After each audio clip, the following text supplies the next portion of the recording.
본 영상 바로 아래 더보기를 클릭하신 후 인터넷 링크를 클릭하시면 같은 설교를 광고 없이 들으실 수 있습니다. 마태복음 4장 18절부터 22절까지입니다. 제가 봉독해 올리겠습니다. 갈릴리 해변에 다니시다가 두 형제 곧 베드로라 하는 시몬과 그 형제 안드레가 바다에 그물 던지는 것을 보시니 그들은 어부라. 말씀하시되 나를 따라오라. 내가 너희를 사람을 낚는 어부가 되게 하리라 하시니 그들이 곧 그물을 버려두고 예수를 따르니라. 거기서 더 가시다가 다른 두 형제 곧 세베대의 아들 야고보와 그 형제 요한이 그의 아버지 세베대와 함께 배에서 그물 깁는 것을 보시고 부르시니 그들이 곧 배와 아버지를 버려두고 예수를 따르니라. 아멘. 제가 성경을 읽을 때 어린 시절에 그런 생각을 했습니다. 예수님의 12 제자가 있는데 예수님이 12 제자를 데리고 다닐 때도 있었지만 어떨 때는 예수님의 제자 가운데서 몇 사람을 뽑아서 별도로 또 데리고 가는 것을 보았습니다. 예를 들자면 산 위에 소위 우리가 말하는 변화산에 올라갈 때도 세 사람만 데리고 가고 또 야이로의 집에 들어갈 때도 세 사람만 데리고 가고 또 마지막 겟세마네 동산에서도 곁에 가까이에 또 세 사람을 두었어요. 여러분 아시는 대로 이 세 제자의 이름은 야고보와 요한과 베드로죠. 왜 그랬을까? 처음에는 제가 철이 없었기 때문에 예수님도 사람을 차별하나 보다. 우리가 아무래도 사람 좀 가까이 지내는 사람도 있고 좀 본의 아니게 멀리 지내는 사람도 있을 수 있잖아요. 저는 그렇게 단순하게 생각을 했습니다. 근데 성경을 좀 더 깊이 보다 보니까 또 신학을 공부하다 보니까 그게 아니구나. 이 사람들에겐 특별한 사역적인 큰 의미가 있었구나. 사역의 각기 다른 어떤 방향이 주어져 있구나라고 하는 것을 우리가 흔히 쓰는 말로 각각 맡은 특별 사명이 주어졌다 하는 것을 알게 되었습니다. 그렇다면 이 세 사람 말고 오늘 여러분 제목을 보시면 신약이 주목하는 네 사역자 이렇게 제목을 잡았거든요. 쭉 제가 복음의 핵심 말씀을 전하다가 오늘은 좀 색다른 말씀을 여러분에게 좀 성경 공부 같은 형태로 좀 전하려고 생각합니다. 신학생들에게 이렇게 강의 준비를 하다 보니까 이걸 우리가 좀 우리 교인들도 좀 알 필요가 있지 않나 그런 생각을 해서 제가 설교로 좀 요약해서 잡아봤습니다. 자, 예수님이 십자가 지실 때 한 제자가 배신했잖아요. 그래서 12사람이 아니라 11사람이 됐어요. 가룟 유다가 배신했기 때문에. 그래서 이들이 예수님 승천 이후에 다시 모였을 때 맨 먼저 한 일이 이 보궐선거를 한 겁니다. 이 빈자리를 채우는 것이었어요. 이게 이제 마띠아죠. 그러면은 베드로, 요한 그리고 이 야고보 다음에 네 번째 사람이면 이 마띠아인가? 그렇지는 않습니다. 우리가 성경에 보면은 숫자의 개념이 굉장히 중요하거든요. 구약에도 12지파, 신약에도 12제자, 또 24장로, 또 7집사, 이런 뭐 7, 12, 또 배 24 이런 그 숫자에 대해서 성경은 굉장히 신경 쓰이죠. 제가 언젠가 자주 가는 건 아니지만 중국의 그 광저우에 갔을 때 그 시장님과 몇 번을 만난 일이 있습니다. 그런데 식사 대접을 하시더라고요. 근데 이제 한 번은 이제 큰 식당에 가게 됐는데 거기서 제가 돌아오기 전입니다. 근데 그분들이 계산을 하더라고요. 계산하면 이렇게 영수증이 나오잖아요. 근데 영수증을 이렇게 보더니 되게 좋아하는 거예요. 그래서 저를 향해서 그분은 뭐 신앙생활을 꼭 하신 분들은 아니니까 신이 보낸 특별한 사람이라고 그러는 거예요. 아니 무슨 영수증을 보고 마지막 계산하는 식당의 영수증을 보고 저렇게 갑자기 좋아하시나. 그래서 아주 좋은 인연이라고 그렇게 얘기를 하시는 거예요. 그래 알고 봤더니 공교롭게도 거기가 8888 이렇게 나왔어요. 근데 그분들은 또 8을 굉장히 중국분들 좋아하시더군요. 그래서 그런 기억이 납니다만 성경의 숫자가 굉장히 중요해요. 그래서 11이 되니까 마띠아를 뽑아서 12로 채우지 않습니까? 이 일 먼저 하고 사역을 이제 시작하는 것을 우리가 보게 되는데, 근데 사실은 마띠아가 아니에요. 우리가 사역상으로 보면은, 두드러지게 눈에 띄는 네 사람이 있습니다. 그것은 말씀드린 야고보, 베드로, 요한 말고 또 한 사람 누구냐면 바울입니다. 그래서 우리가 바울은 예수님과 함께 건설했지는 않지만, 부활 이후에 예수님을 만났지만, 또 예수님 승천 이후에 만났지만, 바울을 사도라고 하는 중요한 이유가 바로 사역상의 중요한 역할을 해야 되기 때문에 그렇게 불렀고, 사람들은 바울을 굉장히 공격했어요. 공격 가운데 하나가 뭐냐면, 바울은 예수님과 함께 한 적이 없다. 예수 얼굴 본 적이 없다. 그런데 무슨 사도냐? 사도성에 대해서 굉장히 공격을 했지만, 바울은 그런 교회마다 서신 쓸 때 꼭 초두에 기록한 것이 예수 그리스도의 사도나 바울은 이렇게 사도권을 굉장히 초두에 주장했던 것을 우리가 기억합니다. 자, 제가 이제 그런 말씀을 드리려는 건 아니고요. 이 네 사람, 즉 야고보, 베드로, 바울, 요한 순서로 봐는 이 네 사람이 매우 중요한 사명, 사역적인 사명을 갖고 이 땅에 보내졌다 하는 것입니다. 그러므로 꼭 신학에서 성경신학을 우리가 공부하듯이 오늘 이 사람들의 중요한 사명이 무엇인가. 여러분이 오늘 제가 세 가지 대지로 메모해놨어요. 하나는 네 사역자들의 주요 사명 이렇게 써놨고요. 그 다음에 그 뒤에 두 번째, 세 번째는 갑자기 새 사역자들로 줄어져요. 새 사역자들의 처음 소명과 그 다음에 새 사역자들의 최후 모습에 대해서 이렇게 말합니다. 왜 넷으로 시작했다가 나중에 셋으로 얘기를 하는가 하는 것을 제가 말씀 듣다 보면 여러분이 이해하리라고 생각합니다. 자, 그럼 먼저 이 네 사역자들의 주요 사명이 무엇이었나 하는 것입니다. 그 가운데 먼저 야고보 사역부터 얘기를 하겠습니다. 이 야고보라고 하는 사람은 이 네 사람에 비해서 그다지 두드러지는 사람은 아니에요. 그렇다고 뭐 성경 중에서 책을 쓴 사람도 아닙니다.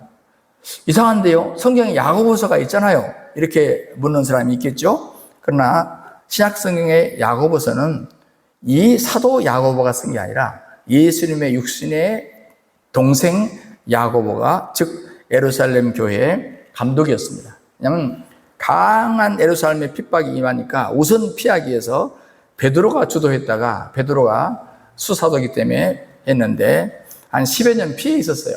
그 자리에 바로 이 예수님의 동생 야고보가 찾아오고 있어서 실제로 주도권이, 그 리더십의 주도권이 베드로에서 예루살렘은 사실은 야고보 감독으로 바뀌었고, 여러분이 보시는 신약의 야고보서는 바로 이 야고보 감독이 쓰신 겁니다. 제가 지금 말하는 사도 야고보는 책을 한 권도 쓰질 않았어요. 그런데 그렇다고 해서 무슨 뭐 특별한 업적이 있는 것도 성경에 별로 보이질 않아요.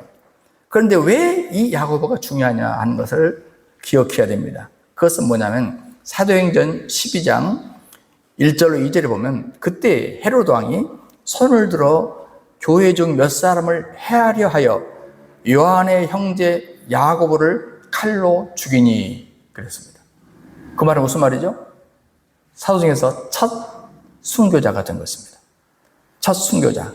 그러니까 지금 제가 사역상 4가지 노선이 있는데 그 가운데 가장 중요한 게 뭐냐? 오늘날 우리가 바울의 훌륭한 서신을 읽기도 좋아하고 또 베드로의 위대한 사역에 대해서 듣기도 좋아하죠. 그리고 요한의 그 놀라운 요한계시록의 환상 좋아합니다.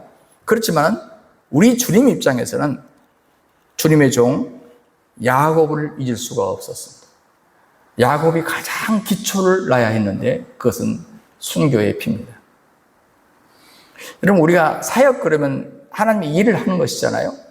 그러나 이것은 우리 편에서의 일, 사역 그러지 하나님 편에서의 보면은요, 사실은 우리가 별로 한 것이 없어요. 그러나 상징적인 의미는 굉장히 중요합니다. 상징적인 의미.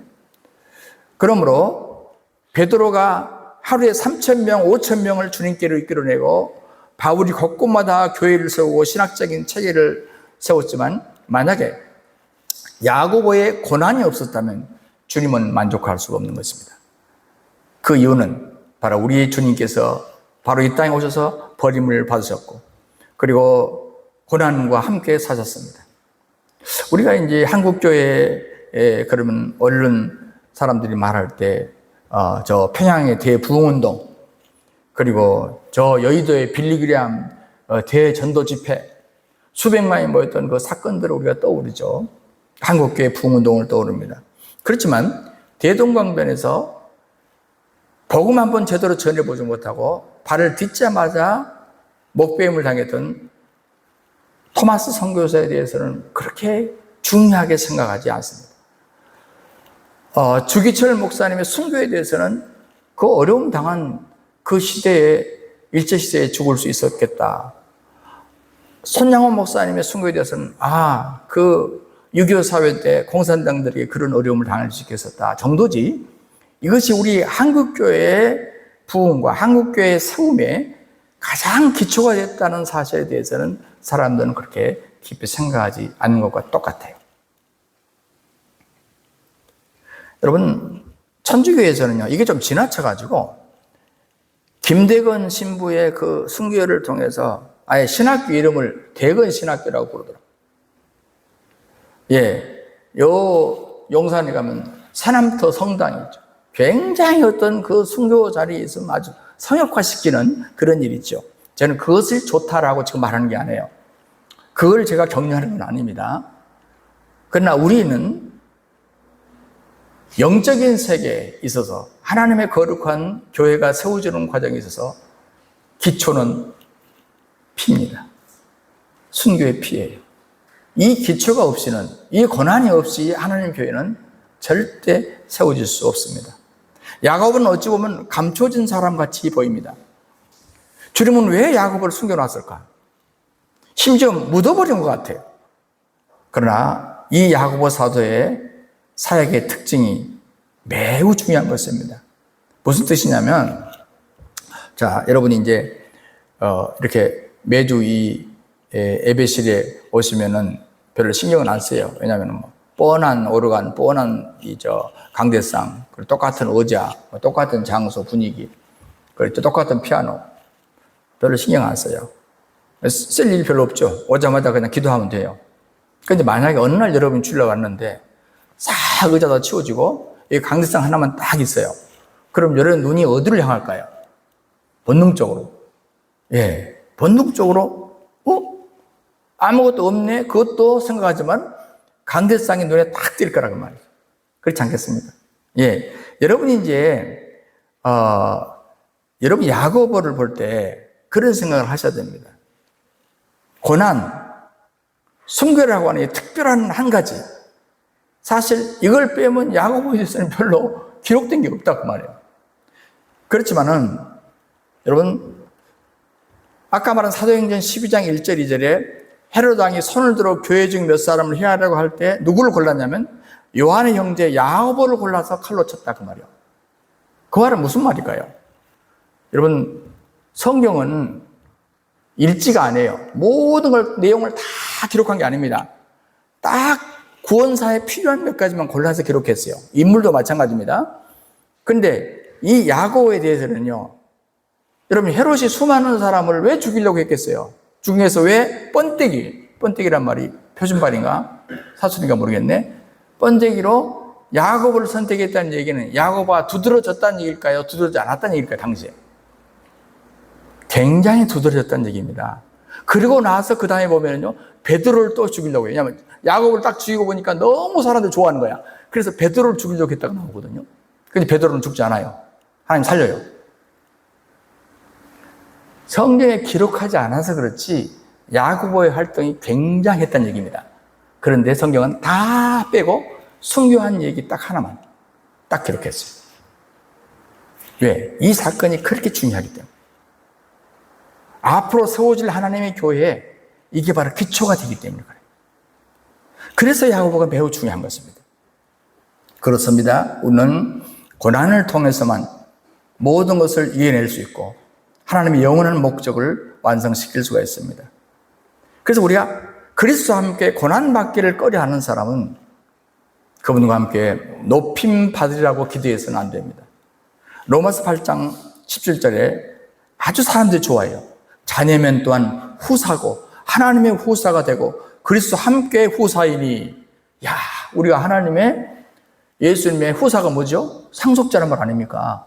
너무너무 좋아하잖아요. 그런데 그 다음 말을 사람들은 한 절에 있으면서도 눈여겨보지 않아요. 그와 함께 영광을 받기 위해서는 고난도 함께 받아야 하리라. 여러분, 우리가 내가 하나님의 상속자가 된다는 사실에 취해 있지, 그 상속자가 되기 이전에 그 밑바탕에 먼저 전제되어야 할 사건을 성경이 기록하는데, 그건 뭐냐면 영광을 받기 위해서는 고난도 받아야 돼요. 야고보가 걸었던 길이 바로 그것입니다. 여러 성경의 사역자 인물들 가운데서 야고보의 역할이 바로 그 역할을 한 것입니다. 매우 상징성을 갖고 있죠. 요즘 우리가 보세요. 저는 제가 오늘 아침에도 어떤 분에게 메시지를 잠깐 전할 때 그런 얘기를 했어요. 바른 복음을 전하세요. 뭐 제 제자들이니까. 또 찬양하는 사람들한테는 복음을 찬양하세요. 우리에게는 시간이 없습니다. 여러분, 요즘에 부요의 신학, 일명 기복신앙, 구복신앙이 우리를 지배하고 있잖아요. 그리고 우리가 교회 안에서 복음성가를 불러도 가사를 보세요. 복음의 핵심이 빠져 있어요.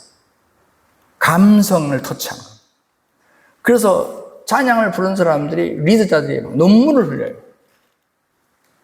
그래서 어쨌다는 겁니까? 그 속에 복음이 없는데, 복음의 핵심이 빠졌는데 어쨌다는 거예요. 여러분, 세상에 유행가를 부른 사람들도 그 우리에게 맞는 그런 곡, 우리 한국 사람의 감성을 터치할 수 있는 곡을 부르면 그 사람도 울어요. 그리고 회중들, 관중들도 울어요. 예수하고 아무 상관이 없이 울어요. 팬데믹이 끝나고 당시에는 제가 교회를 목회를 하고 있었기 때문에 교회 청년들하고 대화할 시간이 있었어요.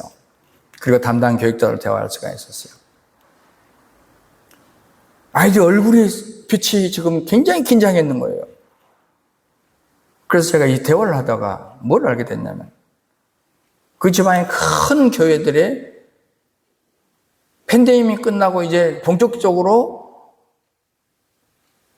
출발을 하려고 하니까 수백 명 모이던 교회 청년부가 사라져버렸어. 그래서 아이들이 굉장히 긴장하더라고요. 우리 청년부도 사라지면 그래서 뭔가 하라고 옆에 있는 목사님들과 대화를 좀 더 해보니까 수많은 젊은이들이 모인 교회들, 그리고 찬양 집회를 하고 모이면 기뻐하고 박수를 치고 춤을 추고, 그런데 팬데믹이 한번 딱 지나가니까 그 모든 청년들이 다 도망가 버렸어요. 그래서 당회에서 모여서 결정하기를 청년부 집회가, 모임이, 예배가 없어졌다 선언을 했어요. 그래서 와, 우리 교회 청년들이 그렇게 긴장하는 그 뜻을 제가 알겠더라고요. 여러분, 성경이 말하는 바른 복음과 고난의 복음을 들었던 교회의 청년부는 살아났어요. 성경이 말하는 바른 복음, 과연 요즘 그리스도를 위해서 고난을 받자고, 각오하자고 만약 설교를 한다면 그 설교를 누가 들으려고 오겠습니까? 간증 집회를 보십시오. 대부분의 간증 지표는 내가 어떤 고난을 받다가 주님의 은혜로 이 고난에서 벗어났습니다. 이렇게 복을 받았습니다. 여기에 수많은 사람들이 아멘 아멘 하죠. 내가 예수 안 믿을 때 괜찮았는데 내가 예수 믿다가 이런 고난에 빠졌습니다. 혹시 이 간증 들어보셨어요? 그런 간증 강사는 강사로 부르지도 않습니다. 그래서 아더 핑크가 그런 얘기를 했어요. 믿음의 유일하고 확실한 근거는 하나님의 말씀과 그 안에 있는 진리인 것이지 우리의 감정이 아닙니다. 내가 감정을 무시하는 건 아닙니다. 그렇지만 우리 신앙의 본질은 진리의 말씀입니다. 양심 있는 교회 역사가들은요, 초대 기독교가 언제부터 변질되기 시작했냐? 그 핍박을 받던, 로마의 핍박을 받던 10대 박해 황제를 거치는 동안은 신앙이 펄펄 살아있었다는 거죠. 그런데 313년 기독교가 공인됩니다. 그러면서 이제는 누구나 교회로 와라. 그리고 오히려 출세하기 위해서는 교회로 가야만 했어요. 분위기가 완전히 반전된 것입니다. 이때부터 기독교의 본질은 부패하기 시작했다. 본격적인 변질이 일어났다. 그 이후에 암흑시대 로만 캐토릭 교회의 그 암흑은 바로 그 증거다. 이렇게 양심 있는 교회 사가들은 얘기를 하고 있습니다. 자, 이제 제가 여기까지 야고보에 대한 얘기는 한 날입니다. 그러면 이제 한 사람 뺐으니까 몇 사람이 돼요? 예, 이제부터는 세 사람 얘기를 하겠어요. 세 사람 얘기. 베드로, 바울, 요한. 근데 이거 보면 베드로는요, 주로 뭘 강조하도록 하나님께서 세웠냐면 하나님의 나라에 대해서 가르치도록 세웠어요. 바울은 뭐 때문에 세웠냐면 하나님의 교회, 혹은 바울은 그걸 집이라고 표현해요. 하나님의 집. 그리고 요한은 뭐냐? 하나님의 가족. 그래서 이분들의 이 말씀을 보면은 주로 거기에 집중되어 있어요. 그 얘기는 다른 얘기는 안 했다 그 말은 안 해요. 그러나 하나님께서 이들을 그 사명을 위해 세웠기 때문에 집중해서 거기에 집중해서 이들이 사역을 했다. 그런 얘기인 것입니다. 하나님의 나라, 하나님의 교회, 하나님의 가족. 하나님의 나라, 하나님의 교회, 집, 하나님의 가족. 이 세 사람이 각각 독특한 이 사명 때문에 그들이 말씀을 전했고 말씀을 기록했다 하는 얘기인 것입니다. 자, 그럼 베드로의 사역을 보면요, 핵심적인 말씀을 우리가 마태복음 16장 18절, 19절에서 봐야 됩니다. 거기에 예수님께서 그러죠. 베드로를 칭찬하면서 이 반석 위에 내 교회를 세우리니. 자, 이 반석 위에, 즉 베드로라는 반석 위에 내 교회를 세우리니. 누가 교회를 세웁니까? 베드로가 세웁니까? 예수님이 세웁니까? 이 반석 위에 내 교회를 세우리니. 예수님이 교회를 세우십니다. 그런데 놀라운 것은, 그런데 베드로는 어떤 축복을 받냐면요, 내가 천국 열쇠를 내게 주리니. 자, 이 천국 열쇠는 예수님이 갖고 계신 겁니까? 베드로에게 준 것입니까? 그냥 그대로 내가 천국 열쇠를 내게 주리니 그랬다. 아, 이게 바로 첫 번째 베드로의 사명이에요. 천국 열쇠를 받은 거예요, 베드로가. 그리고 교회는 누가 세워요? 내 교회니까 예수님이 세우신 겁니다. 천국 열쇠는 베드로. 자, 그래서 천국 열쇠를 베드로에 주었기 때문에 베드로는 천국을 여는 중요한 사명을 갖고 있었어요. 책임을 갖고 있었어요. 자, 예를 들어서요. 자, 여러분, 열쇠라는 게 뭐예요? 지금 열쇠라는 것은요, 서랍 열쇠를 말하는 게 아닙니다. 문 열쇠, 대문 열쇠를 말하는 거예요. 대문 열쇠. 제가 어제 수원에서 한 35명이 왔어요. 그래서 제가 이들에게 메시지를 좀 부탁해서 전해주고, 그들을 돌려보고 저는 이제 올라와야 되기 때문에 제가 KTX를 타고 올라왔습니다. 그런데 큰 대형 버스로 타고 오는 사람들도 있고, 또 이렇게 개인적으로도 형편상 온 사람도 있는데, 먼저 온 사람들은요, 못 들어가고 있는 거예요. 왜냐면 내가 밖에 나가서 무슨 일 하고 와야 되니까 못 들어가. 왜 못 들어갈까요?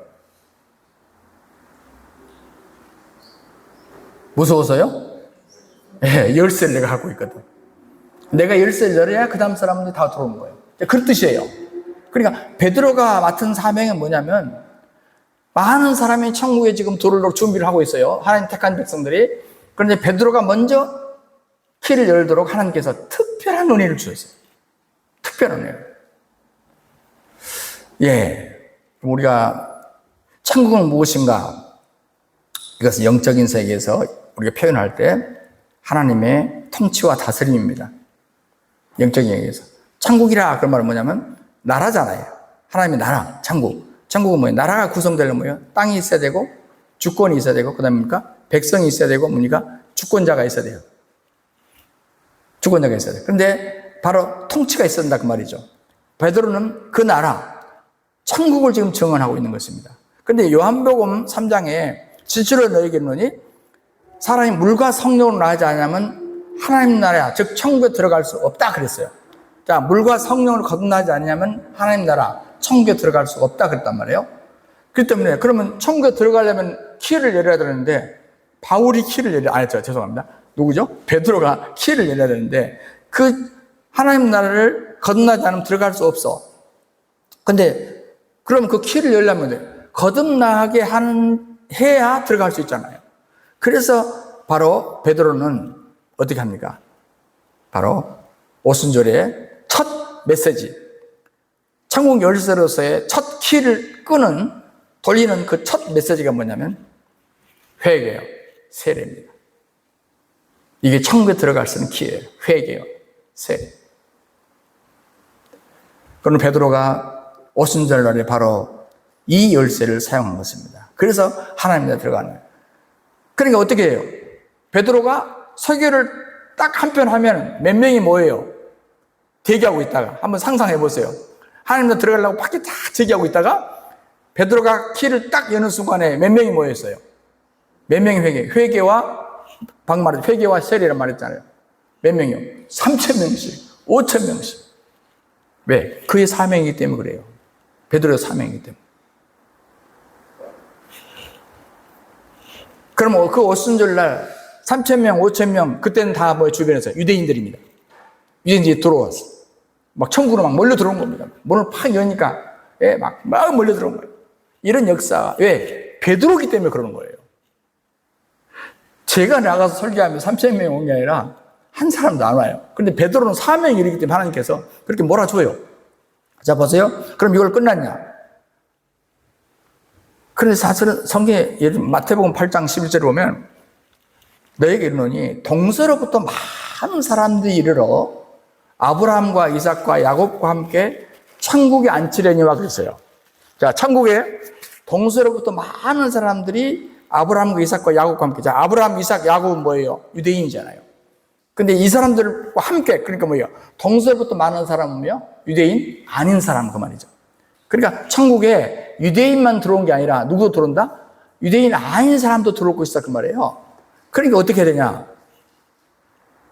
바로 그래서 오순절 사건이 사도행전 2장에만 있는 게 아니에요. 10장에 가면 누구의 사건이 나옵니까?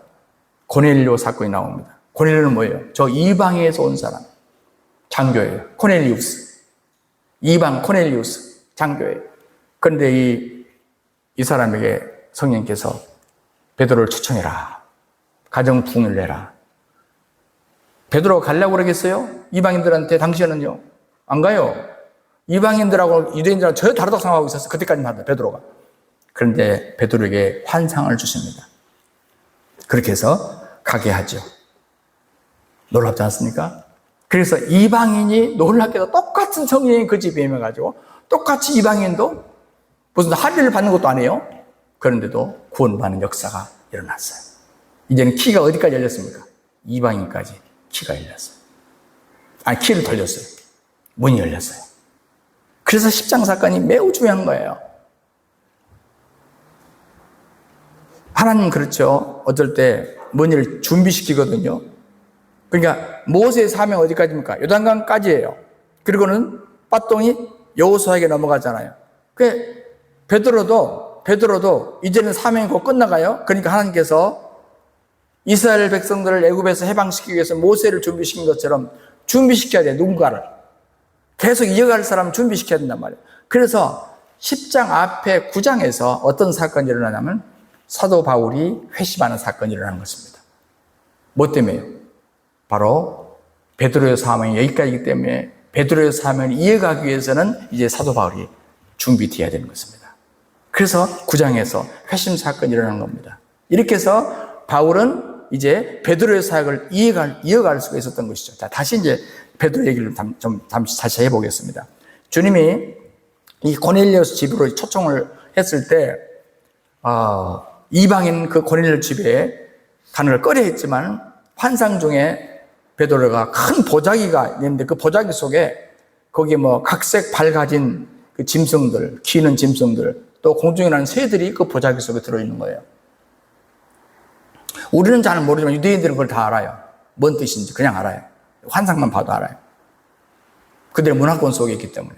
근데 거기 보면은 여러분 그 보자기 속에 새들도 있고 짐승도 있는데 물고기는 있었을까요? 없었을까요? 물고기요. 물고기는 없었어요. 왜 그럴까요? 바로 이 보자기가 상징하는 것 때문에 그래요. 노아의 방주 속에 물고기가 들어갔을까요? 안 들어갔을까요? 안 들어갔어요. 물고기는 그냥 물에서 살다가 그냥 물에서 거치항에서 살아났나 봐요. 그러니까 이 보자기 속에도 노아의 방주처럼 물고기 얘기는 해서는 안 되는 거예요. 그래서 각종 짐승과 새들이 거기에 있었다 이렇게 말합니다. 자, 어쨌든 이 보자기 속에 어쩌면 재료들이 거기에 들어있었습니다. 그러니까 베드로의 사역이 바로 이것입니다. 원자재들 이렇게 모으는 거예요. 보자기에다 모으는 거. 이 보자기는 형태가 없어요. 어떤 박스가 있는 것도 아니고 무슨 뭐 집같이 박스가 딱 정해진 게 아니에요. 보자기는 형태가 없어요. 그냥 막 집어넣는 거죠. 대충 싸는 거예요. 그냥 보자기는. 형태가 따로 없어요. 베드로의 사명이 바로 이것이죠. 무조건 모으는 데 전념하는 것입니다. 이제 모아 들여가지고 들어온 것을 어떻게 하느냐 하는 문제는 베드로의 책임이 아니에요. 베드로의 사명이 아니에요. 그래서 바울이 중요한 거예요. 그 다음에 바울이 그걸 준비하고 있었기 때문에. 이제 들어온 재료를 갖고 뭘 하느냐 하는 것은 바울이 할 일이라 그 말이에요. 베드로가 하늘나라로 모은 사람들을 이제 보살피고, 그래서 어떤 사람이 이렇게 표현했어요. 베드로는 옷감을 사들이고 바울은 옷을 만들기 위해서 제단했다 그랬어요. 그래서 바울의 서신서를 보면 무슨 거듭났니, 중생했니 이런 말이 없어요. 바울 서신은 똑같은 것도 표현이 달라요. 칭의, 의롭다 했다. 용어가 다르죠. 하나님은 우리를 축복하시고 원하시는데 우리들이 하나님 나라에 들어가서, 하나님 나라에 들어간다는 얘기는 그분의 통치를 받는다는 얘기인데 통치를 받기를 원하십니다. 멀리서 하나님 나 도와주세요, SOS를 치는 그런 신앙을 원하는 게 아니에요. 우리가 하나님 나라 안에 들어가기 원하십니다. 그래서 그분의 통치를 받기를 원하시는 거예요. 구원이란 게 뭡니까? 우리가 즐거운 일이죠, 구원이. 그렇지만 오히려 더 중요한 일은 뭐냐면 구원은 즐거운 일이다, 구원받는 것은 즐거운 일이다, 거기에 강점이 있는 것이 아니라 하나님의 주권과 통치를 받는 것이다. 내가 구원받는 사람은 손짓해서 하나님의 도움을 이따금씩 구하는 게 아니에요. 24시간 하나님의 통치를 받는 거예요. 지배를 받는 거예요. 이게 구원받는 거예요. 얼마나 놀랍습니까? 이게 바로 하나님 나라 속에 들어가 있는 사람이에요. 그 다음에 바울의 사역을 보면요, 바울의 사역은 베드로의 사역을 이어가는 인물입니다. 이유는 뭐냐면 바로 바울의 사명은 집을 짓는 건축자의 사명이기 때문에 그래요. 우리는 바울의 모든 가르침이 에베소서에서 완성되었다는 것을 신학자들 가르침을 통해서 알고 있습니다. 에베소의 주제는 뭐냐? 에베소서의 주제, 그것은 하나님의 집입니다. 즉 교회. 외부에서 들어오는 모든 재료를 정돈해서 꾸미는 일, 이것이 바로 사도 바울의 사역입니다. 이게 바로 사도 바울의 사역의 노선입니다. 다름없습니다. 그러니까 예를 들어서 로마서는 칭의, 또 승리의 삶, 순종의 삶에 대해서 얘기를 하거든요. 이것은 하나님 나라에 들어가는 방법이 아니에요. 이것은 이미 들어온 사람, 여기를 장식하고 꾸미는 거예요. 고린도 교회에 보낸 편지를 보면은 거기는 모임에 관한 일, 떡을 떼는 일, 결혼에 관한 거, 또 대접하는 거, 성도들의 교제에 관한 거, 아주 잡다한 구체적인 일들이 거기에 다 기록이 됩니다. 바울을 우리가 보고 있으면 참 이 사람 꼼꼼한 사람이다. 이걸 우리가 이해할 수 있어요. 남편과 아내는 어떻게 사랑해야 되고, 형제끼리 어떻게 돌봐야 되고, 여러 가지 얘기를 합니다. 관심사가 뭡니까? 집이에요. 하나님의 집. 하나님의 집에서는 어떤 일이 있어야 되는가? 그러므로 에베소 2장 22절에 그렇게 얘기하거든요. 너희도 성령 안에서 하나님의 거하실 처소, 자, 집이죠. 처소가 되기 위하여 예수 안에서 함께 지어져 가느니라. 건축이죠. 그러면 사도 바울이 하는 일은요, 집 안에서의 건축이에요. 하나님의 집.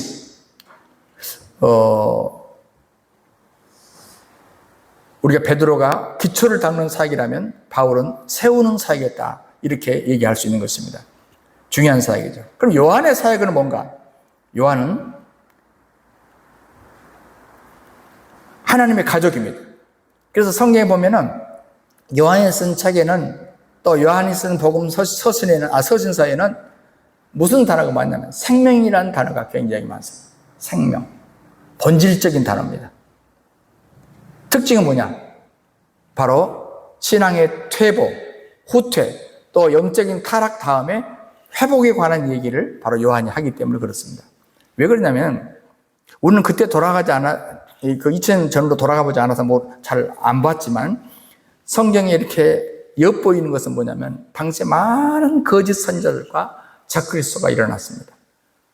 그래서 앞서서 했던 베드로와 그리고 바울의 사역에서 엄청난 공격이 들어왔어요. 그리고 교회가 엄청나게 흔들렸습니다. 요한이 여기에 대해서 단속하는 것입니다. 요한 앞으로, 그렇기 때문에 더 본질적인 것은 뭐냐? 그건 내적인 것이다. 사람들은 하나님 나라, 또 하나님의 집에 대해서, 자, 나라, 쿠데타해서 넘어갈 수 있어요. 나라 깨질 수 있어요. 망할 수 있어요. 저는 어느 날 살 때 유엔 패스포드를 갖고 다니는 사람을 봤어요. 희한하더라고요. 그 보니까 나라가 없어요.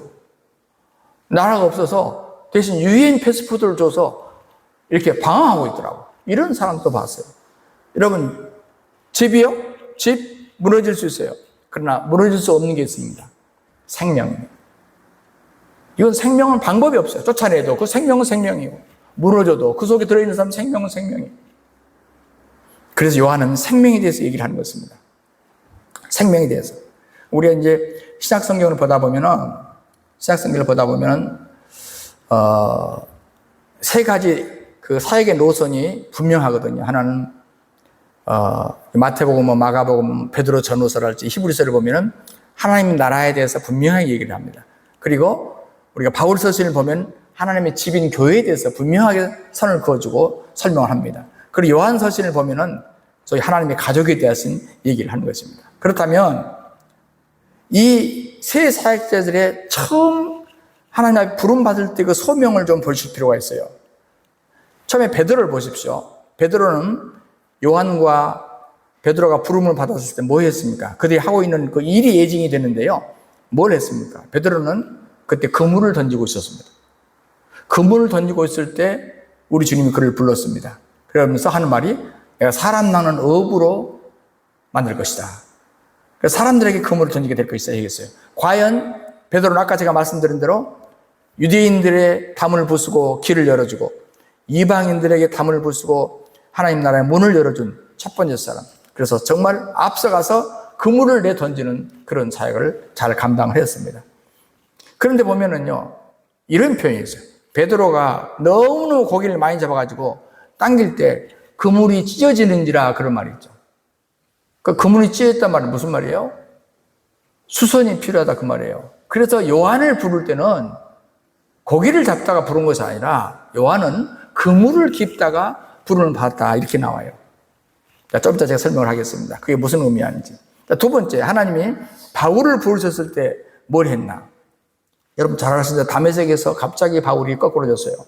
원래 예수 믿는 사람 핍박하러 가다가 거꾸로졌어요.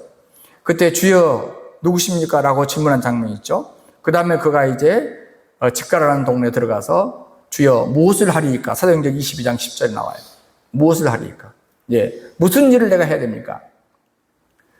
그런데 여러분 성경에 보면은 바울이 1000명씩, 2000명씩, 3000명씩 구원했단 말이 없어요. 베드로가 그랬어요. 바울은 뭐예요? 한 사람 한 사람 그들을 바로 세우는 일을 했습니다. 왜? 바울의 주 임무는 사람을 끌어모으는 사명이 아니에요. 이미 모아온 그 사람들에게 바로 세우는 사명이 바울이었기 때문에 그렇습니다. 그의 사역의 특징은 일단 모아진 재료를 가지고 무엇을 만드는 거예요. 그래서 여러분 바울의 직업이 무엇이었습니까? 텐트 메이커입니다. 바울은 바로 원래 집을 짓는 사람이에요. 장막을 만드는 사람이었어요. 하나님께서 그를 그렇게 불렀습니다. 왜? 하나님의 성소를 만들기 위해서.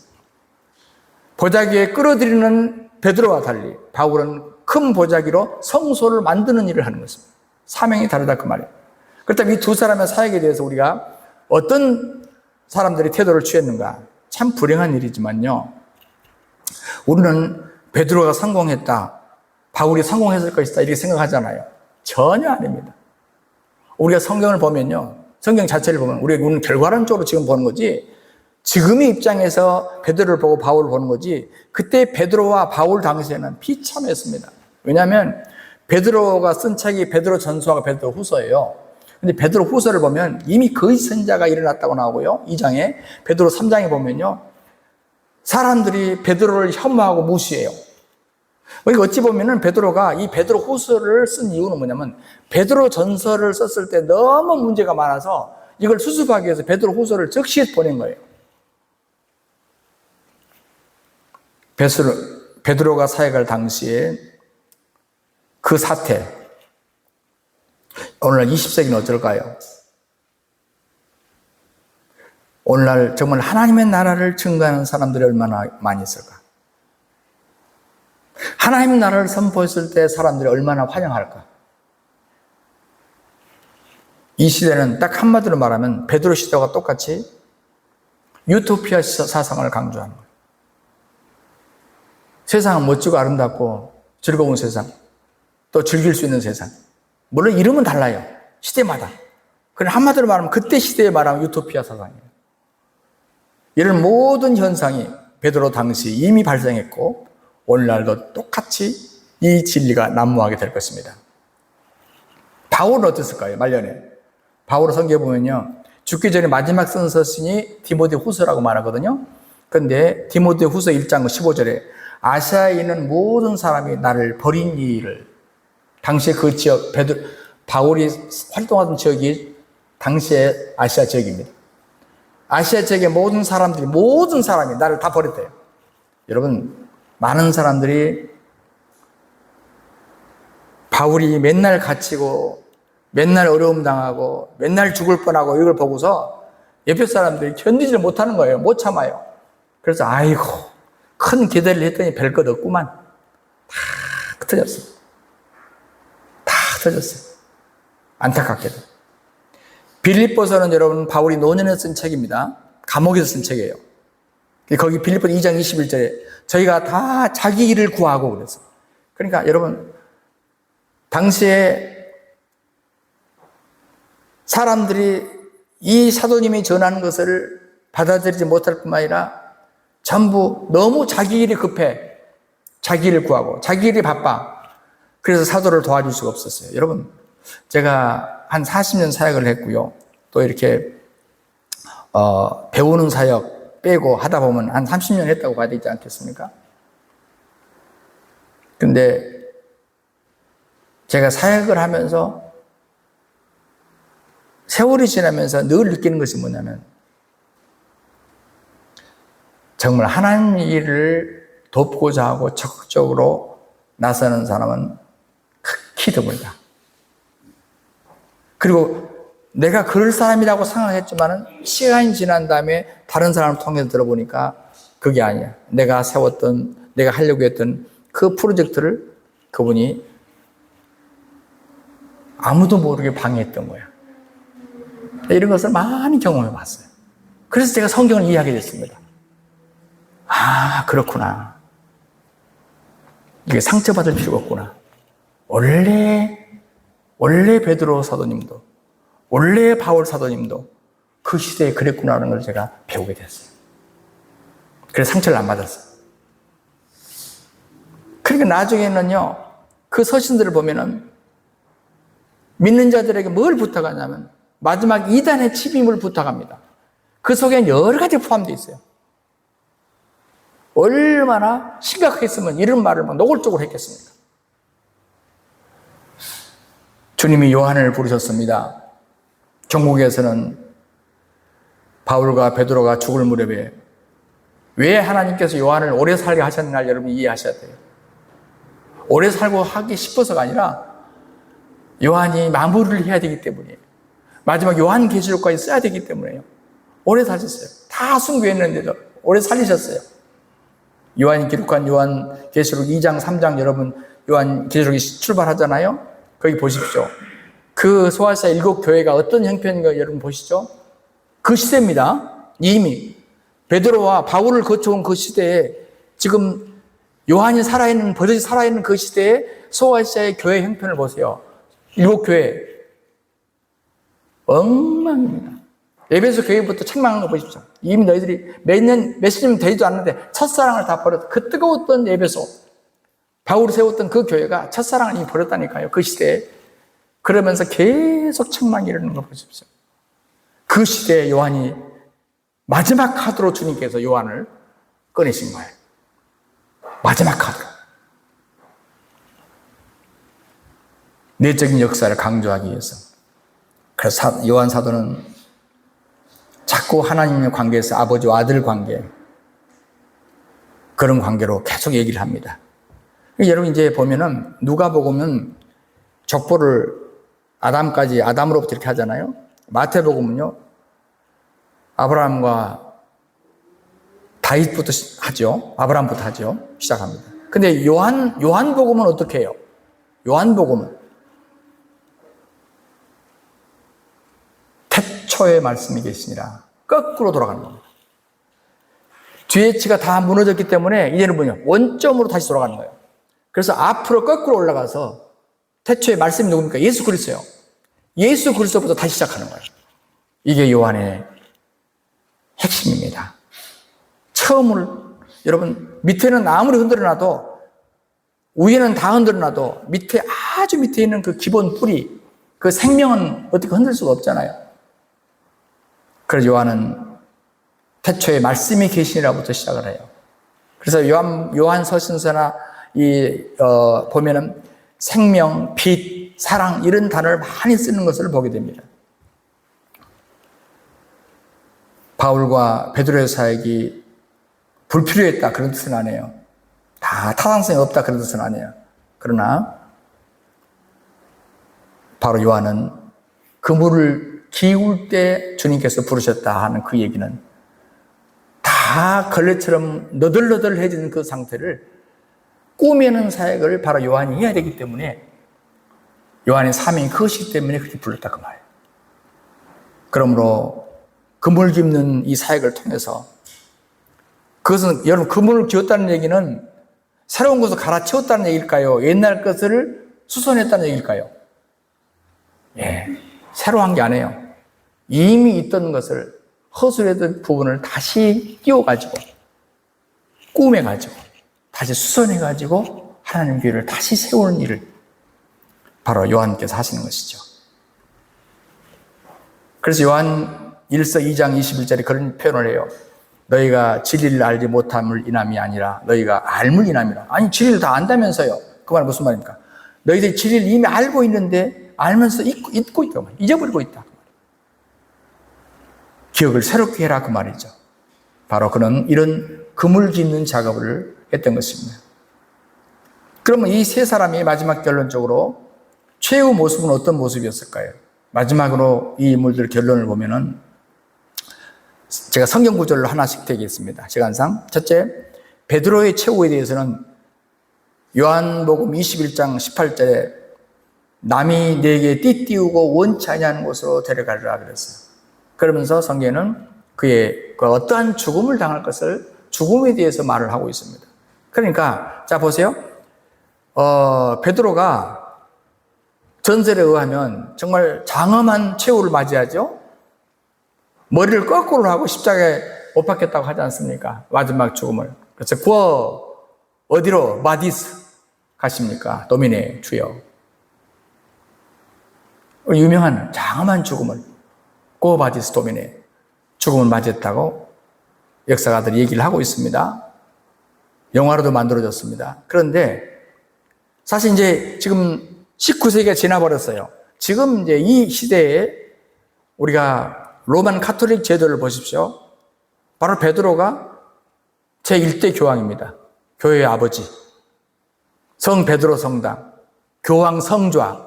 여러분, 베드로가 이걸 예상했을까요?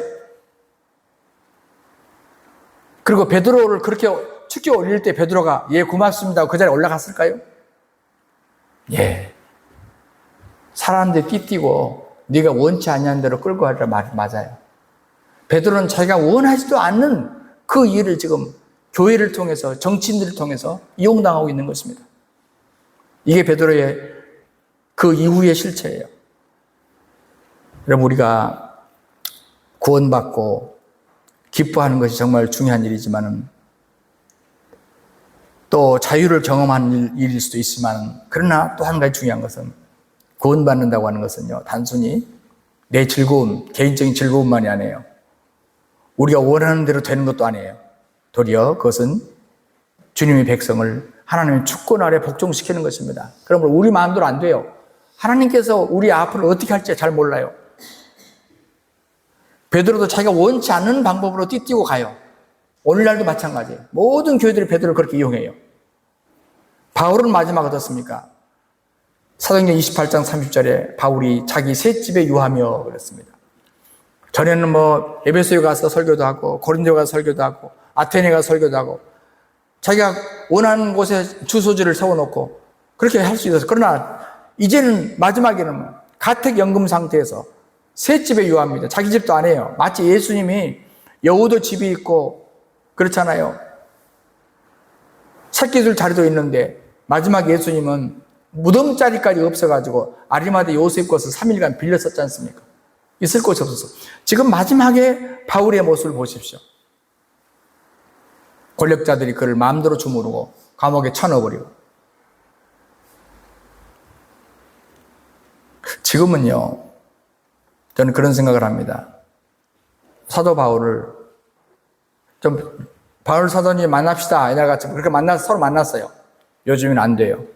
마음대로 못 합니다. 우리가 찾아가야 돼요. 가택연금 상태.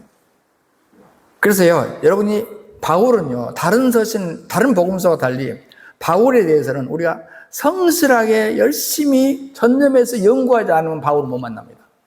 제가 그걸 느껴요. 와, 바울 서신은 또 뚜껑을 열어보면 또 깊은 세계가 또 있고 또 뚜껑을 열어보면 또 깊은 세계가 돼 있고 정말 바울은 우리가 영국에 찾아가서 그 가택연금 상태에는 그분을 만나야 되겠구나 하는 생각을 많이 해요. 요한은 어땠을까요? 요한계시록 1장 9절에 나 요한은 반모라 하는 섬에 있었더니 요한은 반모라는 섬으로 추방되었습니다. 섬은 육지는 아니에요. 그런데도 육지예요. 땅이에요. 바다가 싸고 있어요. 자, 바다가 상징하는 것은 무엇입니까? 성경에 보면 세상입니다. 육지는 무엇입니까? 사람들이 만들어 놓은 종교 조직입니다. 그러니까 영적으로 말하면 섬은 이 두 가지 실체, 다시 말하면 세상과 종교 그 어떤 곳에서 연관이 없다 그 말이에요. 그러니까 하나님께서 바로 이 요한을 놀랍게도 섬으로 가둬 버리셨어요. 섬에다가 두어 버리셨어요. 그러니까 세상 조직이나 종교 조직 속에 있지 않습니다. 그는 고독했겠죠. 그 대신 세상 연락과 모든 걸 다 끊어버렸어요. 종교적인 제도하고 다 끊어졌어요. 그렇다고 어디 가서 대접도 못 받아요. 그래도 어려움을 당해도 그래도 믿는 형제들이 이 무트로 나갔더라면 그래도 사도님 했을 거 아닙니까? 그런데 이 섬에 갇혀 있으니까 외롭고 누구도 사람 취급도 못 받고 사도 취급도 못 받아요. 그렇지만 놀라운 게 있습니다. 주의 날 성령께서 감동하셔서 위대한 환상을 보았습니다. 주 예수님의 음성을 들었습니다. 하늘로 이끌려 갔습니다. 이게 더 좋은 게 아니에요? 바다가 주는 연락, 육지의 평안함, 이것이 없다 할지라도 주님의 위안을 받는다는 것이 얼마나 흡족한 일입니까? 지위나 종교적인 명성을 다 버리고 그리고 오로지 주님을 바라본 자만이 이 경험을 할 수 있습니다. 지금 주님은 우리를 이 섬으로 부르고 계시죠. 비록 바다에 배가 없고 육지에 연결하는 다리가 없다 할지라도 성령은 우리를 그 섬으로 인도할 수 있어요. 지금도 우리가 원한다면. 오늘 우리는 섬에서 살아가는 방법, 어떻게 셋집에서 유할 것인가, 이런 속박 속에서 어떻게 신실한 믿음을 지킬 것인가 하는 것을 우리 네 분들이 우리에게 지금도 보여주고 있는 것이죠. 주 하나님 우리 아버지 고맙고 감사합니다. 주님이 귀한 네 분의 사도님 통해서 우리 아름다운 본을 보이셨습니다. 그리고 우리에게 주시는 이 시대의 메시지가 있는 것을 감사합니다. 또 이분들을 우리에게 앞서 보내주신 것을 감사합니다. 이분들이 이룬 업적, 우리도 유감없이 우리 다음 세대에게 잘 전수해 나갈 수 있도록 저희를 축복하여 주옵소서. 주 예수 그리스도 이름으로 간절히 기도하옵나이다. 아멘.